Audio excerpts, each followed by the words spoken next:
Tambalan na!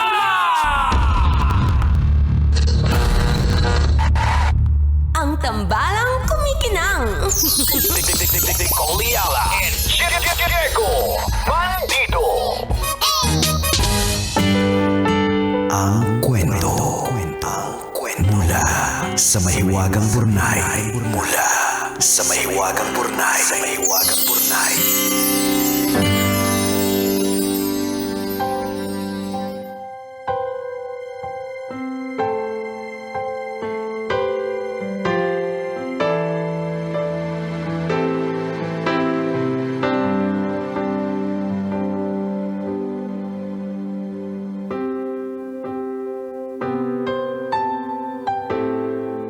Dear kumikinang na tambalang Nicole Ayala at Diego Bandido.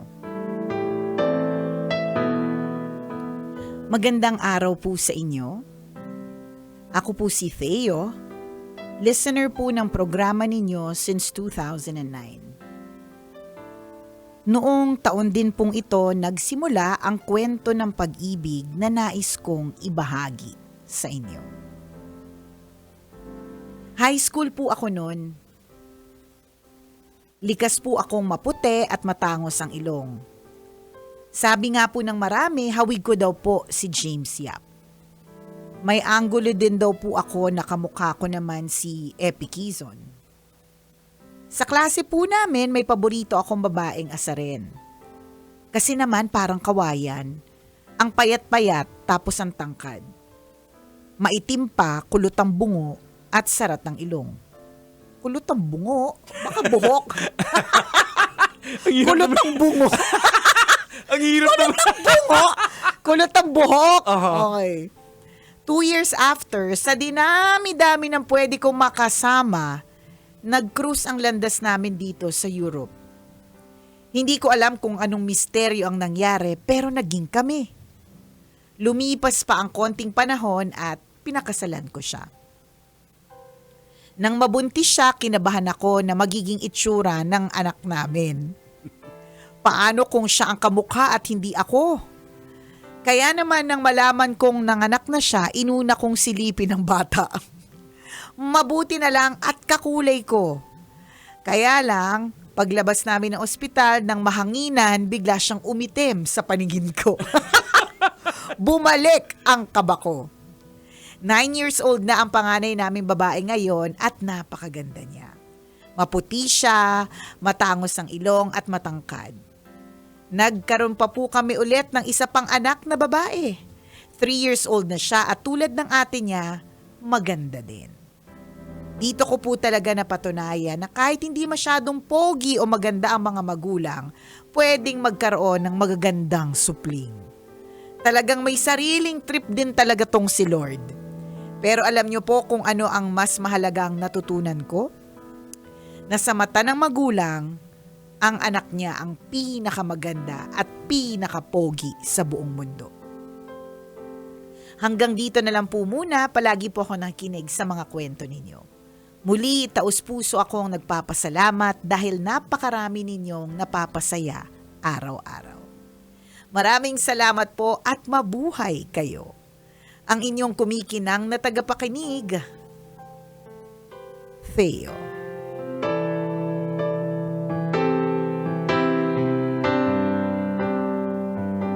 Ayan, nagsimula sa pag-aasar.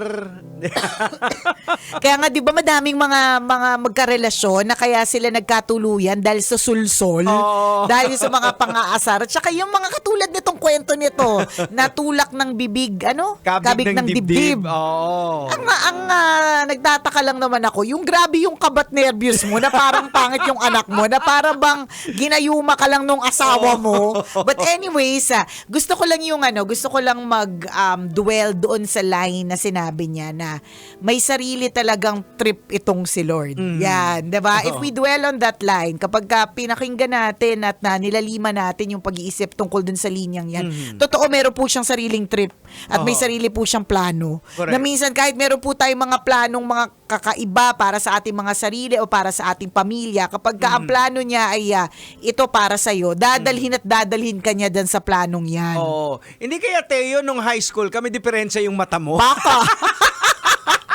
Baka. Hindi ko rin magets. Kasi di ba dati inaasar mo kasi pagka-describe mo dun sa Kaya nga, misis mo ngayon, parang di ba, kulot yung buhok. Kaya nga but Maitim. sarat yung ilong, Oo. kalat yung tapos yung ginawa mo. kaya nga.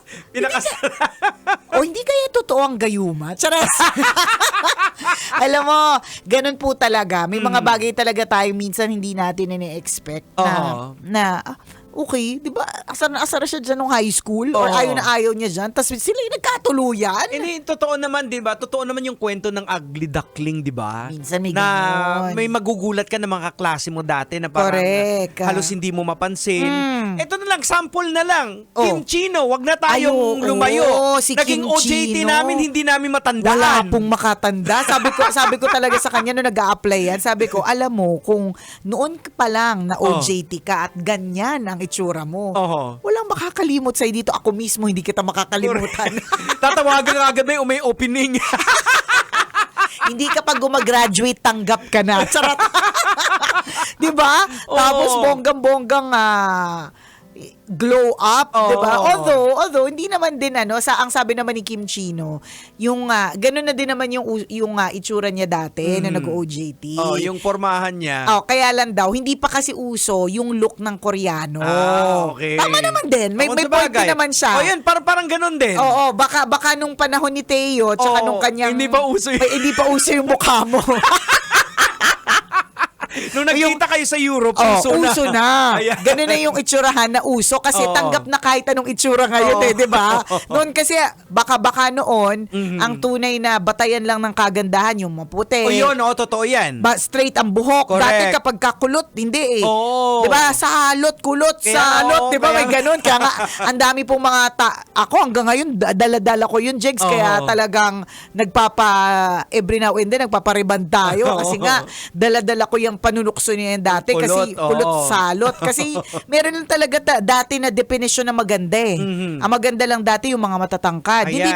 Hindi naman nagaganda yung mga tao sa yung mga petit na tinatawag na mga cute. Wala, Correct. ganon. Actually, dati talaga ang definition ng maganda is maputi. Maputi. At pogi eh. Maputi, pogi, tsaka straight ang buhok. Ayan, oo. Walang maganda yung na. balingkinitan, tapos kulot yung buhok mo. Wala, Hindi na-appreciate ganon. eh. Yung mga more-morena ngayon. Wala, ganon. So, swerte naman na napangasawa mo dahil nung nagkita kayo ulit, yung mukha niya na yung uso. Ayan. Ganon. Hindi ko sure kung maganda pakinggan. Hindi, kasi kahit dati pa, di ba, yung mga Miss Universe, yung mga nananalo talaga yung mga white, di ba? Oo, correct. Bihira lang din yung Asian, bihira yung bihira. Asian. Oo, ngayon may mga blacks na talaga Correct. na koronahan. Tama. Yung mga, actually, kung sino pa yung medyo mas unique yung itsura, yung pa yung mas napapansin. Correct. Ganon. At saka makikita din natin sa mga maging models, 'di ba? Kahit dati yung sa mga Tama. international, usually mga puti, 'di ba? So, ngayon nag-shift na marami ng models na yung mga black. Correct. Diba? At hindi lang yun, 'di ba? Dati, aminin na natin, ang mga model na mga pinipili, talagang ang ngipin, diretsong mapuputi. Oo. Ngayon magugulat ka, big brands na talagang international na brands. Hiwalay yung mga ipin. may space sa gitna. May space sa gitna. Tapos, dati yung mga sexy lang ang mga pinipili na model ng mga lingerie. Diba? Ngayon, makikita mo na talagang nasan po yung lingerie kasi natabunan na ng puson. Diba? Pero sila na yung model. Tama.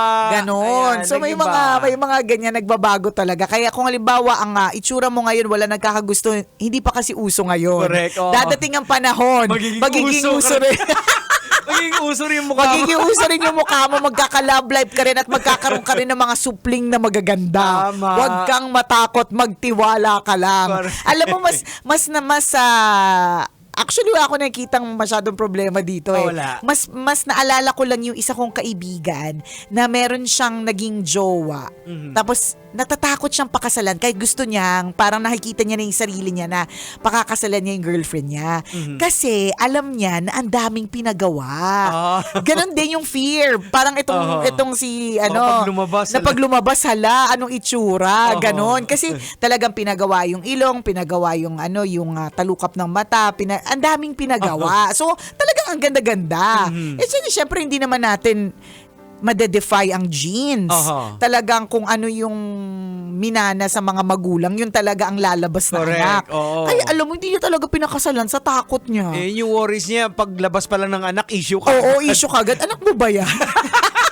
Ba't hindi mo kamukha? Hindi rin kamukha nung nanay. Yun naman yung issue kapag ka nagpa-plastic surgery o maraming pinagawa. But anyways, alam nyo, hindi naman, it's not all about the physical attributes. Kasi alam nyo po, ang physical, lahat naman po talaga, lahat po yan nagfi-fade. Nag-fade, totoo. Eventually, kumukulubot. Alam mo nga, kahapon nga, tsaka nung isang araw, dun ko na talaga na-realize, maghahanap na talaga ako ng contact lens na, pwede ba yun? Sino bang nakakaalam? Pwede po ba yung contact lens na na reading? Kasi pag malayo, Jegs, malayo pa lang alam ko na pag pogi siya. Pag malayo, clear. Pero pag nagbabasa na ako, medyo nagbo-blur. Ayan. May contact lens po ba na ganon? Meron. Meron ba? Tingin ko meron din eh. Depende, hindi kukunan ka naman lang ng grado sa mata. Hindi, kasi nung huli ako nagpakuha, recently lang December, ang sinabi, wala akong grado sa mata. Hindi daw ako pwede bigyan ng contact lens na may grado. Kasi 2020 yung vision ko. Ibang dami kong problema. Pero ibig sabihin yung sinasabi natin that eventually, yung akala mong 2020 vision mo, it will also fade. 'Di ba? Yung Correct. akala mong forever na nakabanat na mukha mo, eventually may mga babagsak diyan. Tama. 'Di ba? May mga susa na nga, suso asa diyan. Dolor, dodo, nasa floor, 'di ba?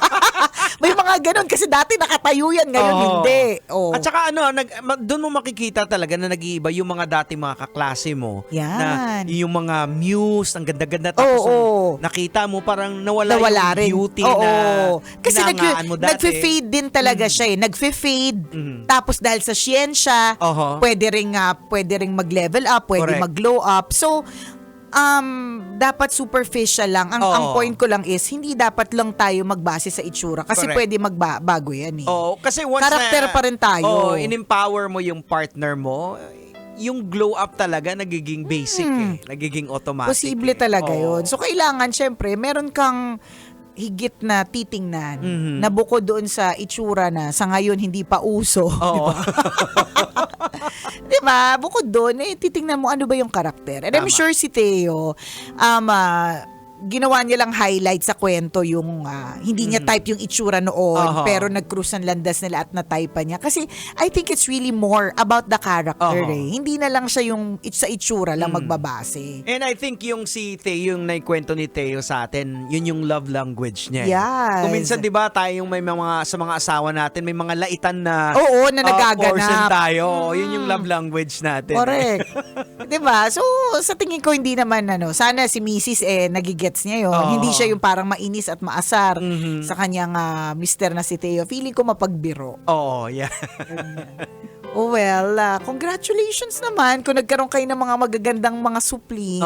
Meron namang mga ganun na magugulat ka.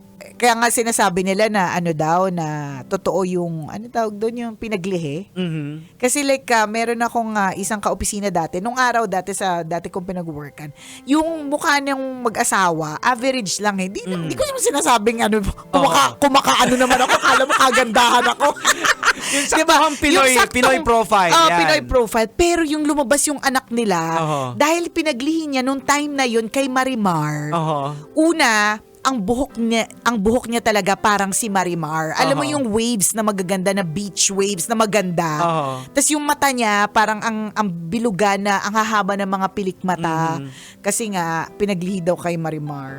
Anyways, ano't ano pa man mga kabisyo, nagfe-fade, nag-glow up. Anything that is physical, kumukulubot na babanat, 'di ba? Ang pinaka-importante na pagtutuunan natin ng atensyon, syempre, is yung ugali, yung karakter. Ayon kasi sa psychology. Ay, aray, as a psychologist for today, yes.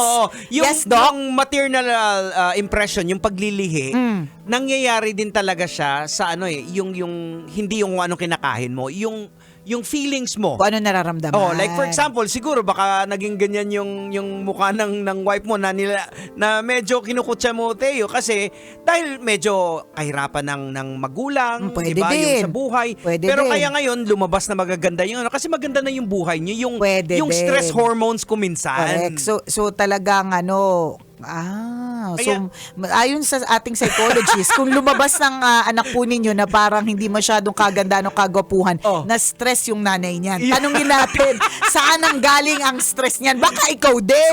Kung makaturo ka naman, mister, na hindi maganda yung misis mo at natatakot ka magkaroon ng mga anak na tsaka, ikaw naman pala ang nagbigay ng stress. Yun yung, Diba? yun yung sinasabi sa psychology na yung maternal impression, yun yung sa feelings ng nagdadalang tao eh. Kaya nga 'di ba sinasabi talaga nila, hindi mo dapat talaga sinestress yung mga nagbubuntis. Dapat kasi happy. Kasi posible meron talagang alam nyo po yung pagkakagawa sa atin ni Lord sa human body. Sobrang very interesting, amazing, and marami tayong mga questions about it 'di ba? Na kung malungkutin ka nung time na nagdadalang tao ka, mayroong posibilidad na mapasa ito sa anak, yan. 'di ba? Maternal impression, sabi nga ni Doc Diego Bandido na di tayo sure kung paniniwalaan natin. 'Di ba? So wag i-stress sa mga buntis para lumabas magagandang supling. Correct. Oras natin 1:39. Ako pong kumikinang na ulo, Diego Bandido. At akong kumikinang ina mo, Nicole Yala. Kailangan pa bang i-memorize yan? Basic!